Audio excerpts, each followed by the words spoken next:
Hi, everybody. Welcome to the latest in our series of podcasts. My name is Alan Clarke. My name is Bhairav Patel.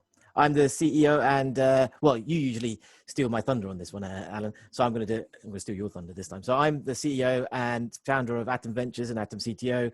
We are technology advisors to small businesses and generally work with pre-seed startups and small companies that turn over less than 20 million. And I work with small, medium-sized businesses to help them unblock the blockages in marketing and strategy that are helping them reach their full potential. So today, what we want to have a little conversation around is pivoting. And when is the right time for a business to pivot? Yes, so this whole topic stems from one of my pet hates. So I generally have these pet hates with all the jargon that we have around, well, even the word entrepreneurship, right?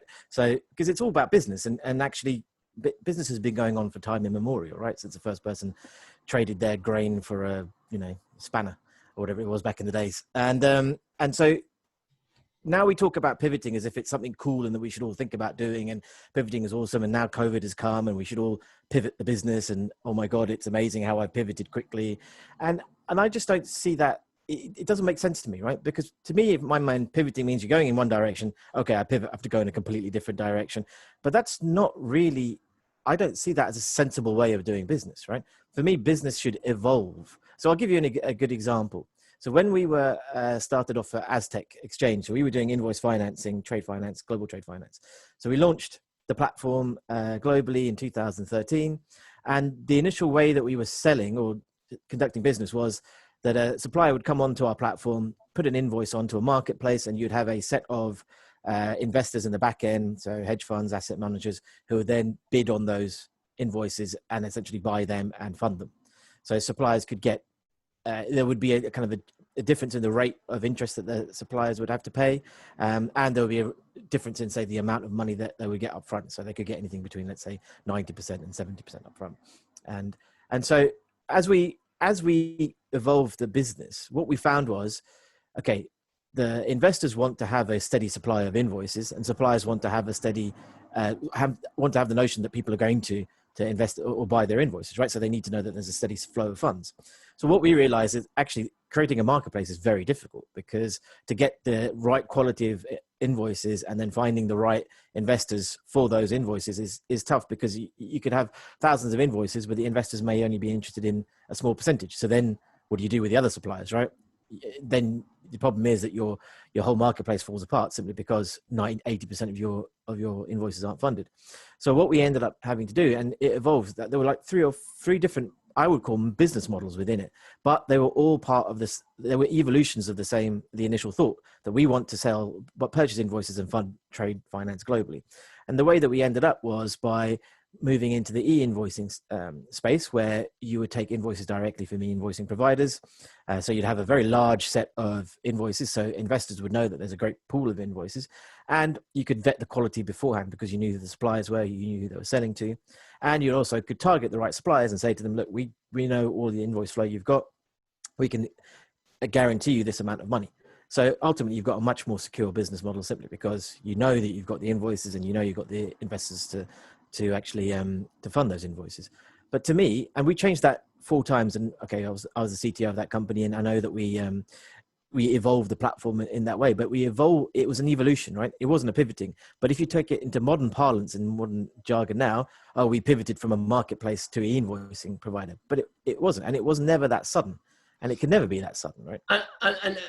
And is your frustration with the term pivot, or the implication of what pivot means, or just the common currency and a little bit of use of language that we now call that a pivot? So I think there's a couple of things here, right? Firstly, terminology is poor, but secondly, I think it encourages people to think in maybe the wrong ways about their business, right? So if something's not working, let's pivot, right? And the whole notion of pivoting means let's just do something radically different than what we were doing before, because that's what seemed to work. And let's go and we're walking down this one path. Let's jump lanes and run across and run across the field and go join this other path that's down there, right?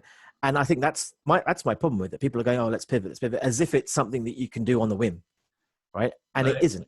Well, And or is that also as though it is unnecessary for success?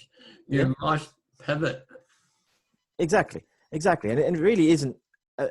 It's not. It's good business sense. It's about evolution of a business, right? I mean, I was having this is a bit of a tangential piece, but I was having a conversation with a very good friend of mine who's also my accountant, right? And so we were talking about growth and how hard it Is is that to not actually. a conflict of interest? Probably yes, probably. But we're all talking about growing our businesses because he's having to hire people, we're hiring people, right?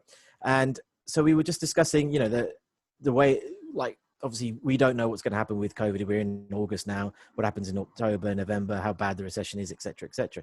And he said, "Oh well, COVID's bringing in these additional forces." And I'm like, "Well, is it really? Is it really? Because the problem is, right? Is not COVID. The problem is our growth and having sustainable growth and ensuring that the people we hire, we can pay for them going in 6 months, 12 months, 18 months down the line. That's just a normal part of business, right? There is nothing different today. If COVID didn't exist, you'd still have to figure that out, right? Yeah. How do you generate enough income? It just has become harder to generate that income or get your message out because there's so much other stuff going on at the minute. But it wouldn't have to be COVID for that to happen. It could be absolutely anything in the business world that could happen. So is that about there was an external influence that has made people change how they do business, as opposed to some of the frustrations which are there's an internal driver that says we simply have to change for the sake of change? Well, I think that's where things get interesting, right? So people are talking about COVID and how they've pivoted successfully during COVID. But really, so there was one article that about a dog groomer who obviously couldn't get people to come in to deliver their dogs, so went out did mobile grooming. Now, and that's a pivot. But is it really a pivot, or is that just an intelligent evolution of your strategy, right? Yeah. How is that different from what he's still dog grooming and he's still grooming? He's just doing it in a different location. So how is that a pivot, right? Because to me, the whole notion of pivoting is doing something completely different from what you're originally setting yourself out to do. So the famous examples of people like Instagram that were doing, so was it Instagram? Yeah, Instagram, that was a company that was doing like Foursquare. So you could check in to sites and then they found that this is all too much. So let's just do photos. And so that's Instagram was born, right? Now that is a significant pivot because that's hiving out a whole bunch of your business model and saying, okay, we're going to just hive it down to this, strip it down to just this small bit here and then focus on that going forwards, right? Mm-hmm. But going from a dog groomer in your office, like in your building, to being mobile, that's not a pivot. That's just an evolution of a strategy. And I think so my problem with it all is that if you start making people think that they need to do something big and bold to change their business because it's COVID, oh my God, we need to pivot now, we are working from home, oh my God, life has changed completely. Is it really? I mean, you would want people to have a better work-life balance, surely, right? You'd want people to be able to have the flexibility to work from home. So surely all of this has done is it evolved your business rather than made you pivot. Well, I'm reminded of one of my really early inspirations when I must have been in maybe just early high school, and there used to be a program on television called The Troubleshooter that was probably one of the first reality business type programs when somebody went in and looked at a business. And it was a guy called Sir John Harvey Jones, who at that time was the chairman of ICI, who was the troubleshooter. And I remember watching these programs long before I had any real notion of having the career I've ended up having, and thinking, all he does is go in, have a look, and dispense common sense. There was nothing that seemed terribly rocket science about it. It was usually just doing the obvious and doing it well. But the point of this reference is, I also remember something he said at that time when he was being interviewed about his job. And I thought, that's really, I wonder what the job of chairman of ICI, who are then probably the biggest industrial conglomerate in the UK. And he said, my job is to change ICI as fast as I can without breaking it. And that 40 years ago, putting that notion in my mind really drove it home that this is all about nothing stands still. And if you're not changing and developing, you're going backwards. And man, I look back in my career and look at some of the times when we actually thought, we've nailed this, let's carry on doing what we're doing. And we probably did very well. I can take one instance from it, 5 years. And then by the time we got our head up, we watched the opportunity had passed by. And I think that supports your view about this is about continual evolution and development. But I suppose it's a little bit like a frustration I have with this whole thing about we're disruptive. You know, any new invention, new business that is actually going in to do something that is not the norm, not just be a me too, for time immemorial has been disruptive. It's just that we managed to put a new name around it and gave it something that was very trendy 5 years ago. So again, this goes back to my whole gripe with terminology, right? So for example, a washing machine, it was disruptive. Yeah. Right. Simply because it freed up people from having to spend all the time washing their clothes, Yeah. and it made it more efficient and quicker. So you have more time to do other things. That's disruptive. Like the smartphone was disruptive, but no one thought it was disruptive when it first came out because it was just another phone and you couldn't do very much with it. Right? And now you can. Apple pivot when it started making iPhones? Well, yeah, that's a great question, isn't it? Because I think I was listening to a podcast on this the other day, actually. I don't know if it was necessarily a pivot or, again, was it because they were making wonderful computers that are very easy to use, Apple right? has always been about making technology useful and accessible to people. Yes. So I think absolutely no pivot in an iPhone. All we did was what we've always done, and we created a new product. You know, not overnight, very quickly it became the absolutely dominant revenue stream. But I don't think any of us think that 20 years from now, Apple will say the iPhone is our dominant product. We just don't know yet what they're about to invent next that will make technology useful to people. Oh, it's for not sure. pivot at all.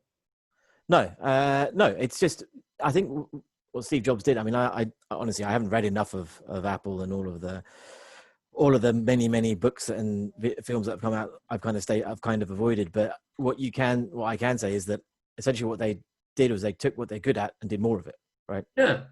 And so that's it. Well, and what are they good at? Understanding people and how they want to use technology. Yeah, exactly. Or how technology can help them. Yeah, and actually, and one of the other things that they did was spying and buying companies that could help them on that progress path, right? Buying ideas and technology that would help them on that path because they didn't have to invent all of it themselves, right? But I think a lot of what I'm getting at when it comes to the pivoting piece is it's that whole short-term mentality that we talked about last time, right? Yeah. It's that if I haven't changed, then I've failed, or I need to fail quickly in order to learn. Right? And that's something where you're like, well, do you really? Surely you just want to do the best for your business and not do it quickly, but do it steadily and actually see how your business or product services are reacted out people are reacting to it out in the market, and then evolve your strategy based on that rather than running out, sprinting out, doing something, dropping it, sprinting off somewhere else. There's loads of great examples that we could talk about in terms of technology businesses that pivoted and became incredibly successful. And you used that example of Instagram, which I think, if I remember correctly, the first incarnation wasn't called Instagram. It's Bourbon or something like that. Yeah. But it was called something else. So one says, then that business pivot to become Instagram, or really, did they just start a new business? So there was no pivot involved in it at all. It was, we killed off what we were doing, which is not working, and we started a new business. Exactly. So then one of the reasons to bring up this topic is that we're working with a few companies at the moment, and what we're seeing is that COVID hit, obviously, changed the way some people could work, and some of them adapted very well. But now what I've seen with some of them, and also some of the ones I've worked with in the past, is that they're chasing that change in strategy in a way that doesn't seem to me to think strategically. Right? They're not thinking strategically in the way that they're doing it. So they're chasing this new path, which is valid, and there's nothing wrong with it. But is that really how they want to be? Has their business to be in X number of years' time? Is that going back to the basics of why they created that business and what the whole purpose of the business is? Is this just changing what they're doing, a side like shoot branch that's coming off, or is it really the core is been following? This is where I do lots of work with businesses that I'm involved in, which comes back down to what's the big idea? Why does this business exist? What is it out there that you can address, the problem you don't want that a group of people have, that you can believe you can address, that will make you a better choice than any other option. So in terms of the business I was particularly involved with in starting up, we recognised that the big opportunity out there was this global community of hard rock and heavy metal fans who were absolutely passionate about their subject matter. And this has come back 10 years ago or so, maybe 11 years ago now. And what we recognised was there was this digital media transformation going on, but actually, and the guys I was involved with knew this industry very well, so it was not research, it was growing up in that area, and they recognised that actually for rock and metal bands, they really had only analog means to access the content that they really wanted. It wasn't just the recorded music, it was all the information, stories and stuff that went around it. So our big idea was, you know what, we can do better than those magazines, those shows where you have to be in the auditorium, those radio stations that are dotted about here and there. We can join all of this up and create an integrated online home for it. So that never changed. That was always the big idea. But I might have said we pivoted because how we delivered that changed fundamentally. Because originally our plan was, with the benefit of hindsight rather naively, it's going to be easier to start a small business than start a large business. There's a fallacy. It is much easier to start a big business than start a small business. But we'll come back to that another time. But we went out to try and raise a little bit of money to start creating the little seedling that we would then grow into the mighty oak. And after a year of trying to do that, we realized that there was not a lot of interest in investing in us germinating a seed. But there was an awful lot more interest in us buying an established forest and then reshaping it. Well, maybe my analogy, but hopefully you get the point. Yeah. So we couldn't raise 2 million, but we did raise 15 million to go out and buy a business and then reshape it. Is that a pivot? I don't think that was a pivot in the strategy of the business, because our ambition didn't change at all. The end goal, the insight, all of that, all that changed was how we delivered it. No, I agree. So the question is, why do we talk about pivoting now? And why are there so many articles about how you pivot? What is the right time to pivot? Because surely when you're saying there's a right time to pivot, that's just nonsense, right? That's absolutely, there's no right. It's an evolution.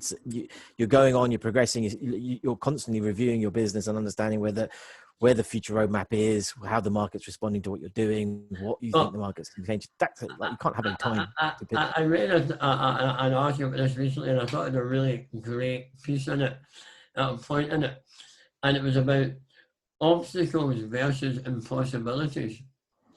And overcoming obstacles is about perseverance and evolution. Yes. Overcoming impossibilities is impossible, and it's when you quit and do something different. So arguably, of all the businesses that have pivoted out there, none of them faced impossibilities. No. Those that face impossibilities, like Instagram and its original guys, stopped and did something new. That's not a pivot, that's a new business. All of the others who saw obstacles, persevered, and changed their approach, they just evolved their business. And this is also reminds me of a great quote from Winston Churchill, of all people, who said something like, to improve is to change, but to be perfect is to change often. And that reminds me a bit of Sir John Harvey Jones, and is actually, if I'm going to be really good at what I do, the only constant is we're going to have to continually change what we do. So that goes back to the Apple analogy. From way back with the Apple One through their personal devices, what was that called? The little PDA thing they had that didn't really work. And then there was onto MP3s and all of that stuff, and then onto iPods, and then onto iPhones, and now onto watches and all of that. All they have done is continually evolve what they're doing, because they saw loads of obstacles, but they overcame them, went over, went round, went under, and carried on their journey. But if you look at Jobs and the computer company set up on his own, that found an impossibility. He could not break the market, stopped it. So I fear that we may be a little bit close to agreeing with each other, which is absolutely not the point of these podcasts. But I'm not sure any business has ever successfully pivoted. No, I don't think so either. So we are kind of in agreement here. But one of the things I'd ask you as a business consultant to small businesses and startups, what do you see? Like, what? Because obviously there's a huge amount of noise out there about pivoting and changing business models and et cetera, et cetera. So what do you see from the companies that you mentor and coach and help to grow? How are they actually coping with this COVID crisis, but also generally pre that, how are they looking at their strategies and changing? Well, I think there's an absolute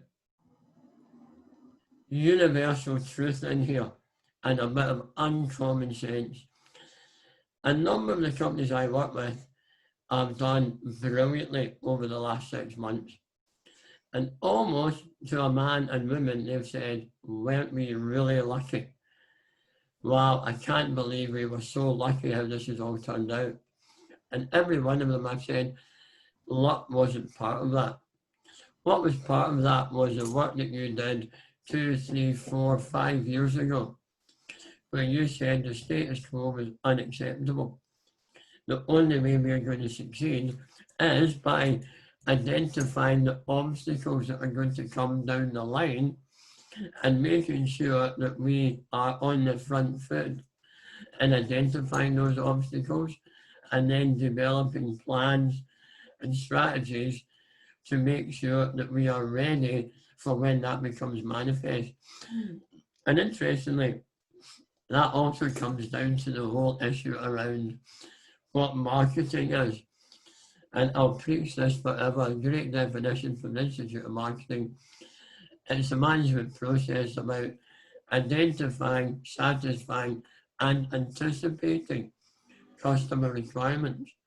So that all fits in this area of about, it's not just where the world is now, it's about what's coming down the line and how do we make sure we're right for it. So none of them identified COVID as an obstacle that would come along. But all of them were thinking about issues around how we engage customers, how we service customers, how we deliver our products for a dispersed digital world.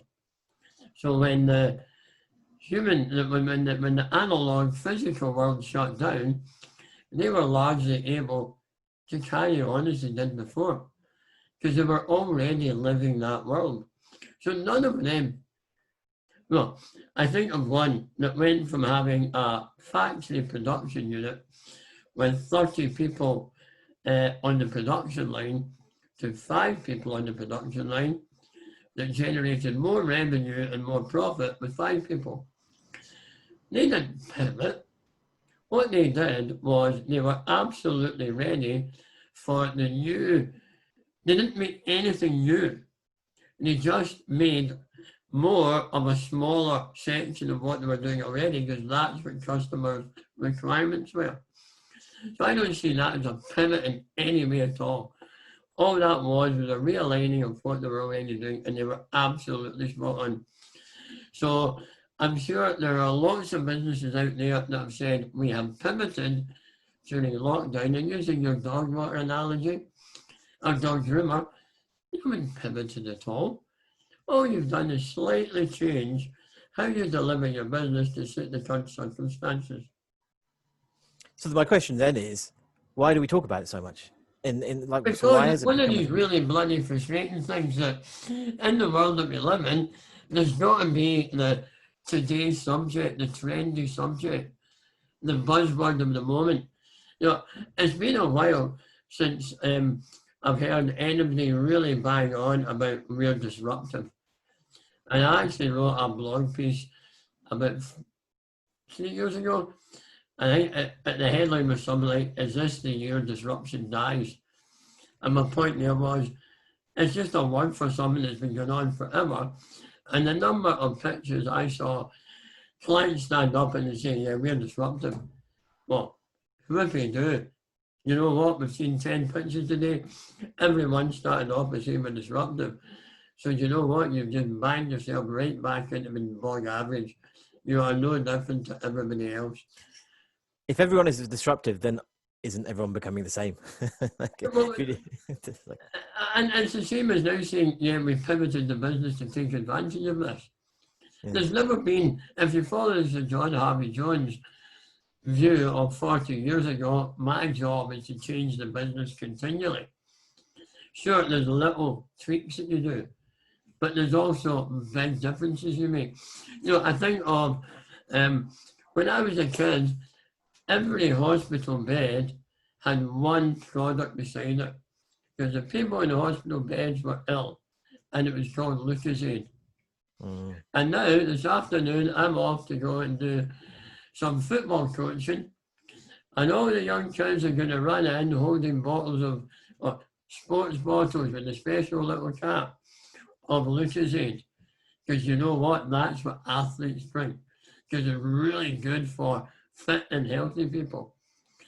So when I was thinking about today's subject matter, I thought that's probably a really good example of a pivot in reality, because they actually took what they stand for and changed it entirely. But again, that's just part of saying we are not always going to be what we've always been. Similar Starbucks. You know, what is Starbucks now? It's a shop on every corner that we can buy a coffee, largely to take away, but a coffee I can drink. When you go right back to the beginning of Starbucks, the man that founded Starbucks sold coffee machines to coffee shops to allow them to make coffee that people can drink. And was it a pivot or was it a natural evolution when he said, I make a one-off sale of a machine that they then use to make the current revenues for a very long time, and only when they have maxed out the usefulness of that machine and made all the money, will they come back to me and buy another one. So do you know what? Maybe what I'm going to do, I'm going to carry on selling coffee machines. I might have a coffee shop as well. And then you learned over time that I make a hell of a lot more money selling the coffee than selling the coffee machines. And it's a much more stable revenue flow. So I guess to bring this into some focus around businesses. So I guess what we're trying to say to small businesses or entrepreneurs or whatever it is, don't think about failing fast. Don't think about the whole pivot. Don't have that notion in your mind. Have a core idea of what your business is and what it should be and what you want it to be. And then constantly react to that business within the market. How are customers engaging with you? How are your employees engaging with the business? You know, how easy is it to get your product out there? Is it liked? Is it desired, etc.? And then evolve it as you. Absolutely.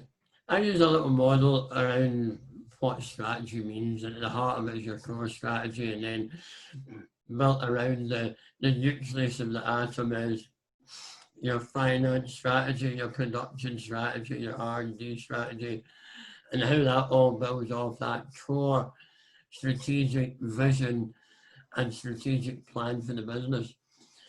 And when I used to originally use that, it was just this little atom.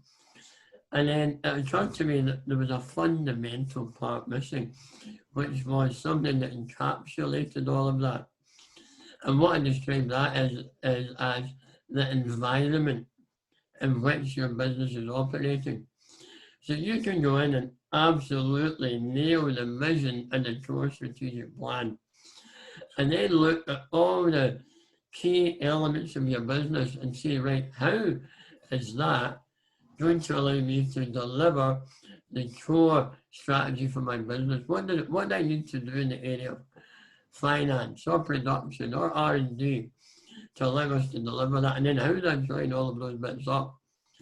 But the thing that I wasn't sharing effectively was, you can't just do this and then say we've done it, because this outer circle is the environment you work in, and that is continually changing. So the fact that you nail your strategy now, it doesn't mean it's going to be right when you wake up tomorrow morning. So when we look at that, we then end up in the position that things like COVID come along. And did the business pivot? No, it adapted its strategy. I think a pivot only really happens when that core big insight fundamentally changes. And I might argue at that point, you're now creating a new business. You're not pivoting. Yeah, it's like when a hairdresser becomes an estate agent, right? Absolutely. That's a pivot, right? You're still using the same people, maybe even maybe people, but definitely resources, and then you're just changing into something completely different. Okay, so what would you say our final advice to businesses is when it comes to the notion of pivoting, and when people say, did you pivot?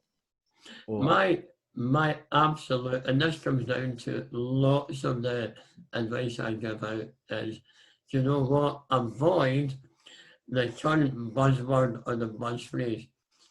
The fundamentals of what you're doing in your business are no different to what every business has done forever.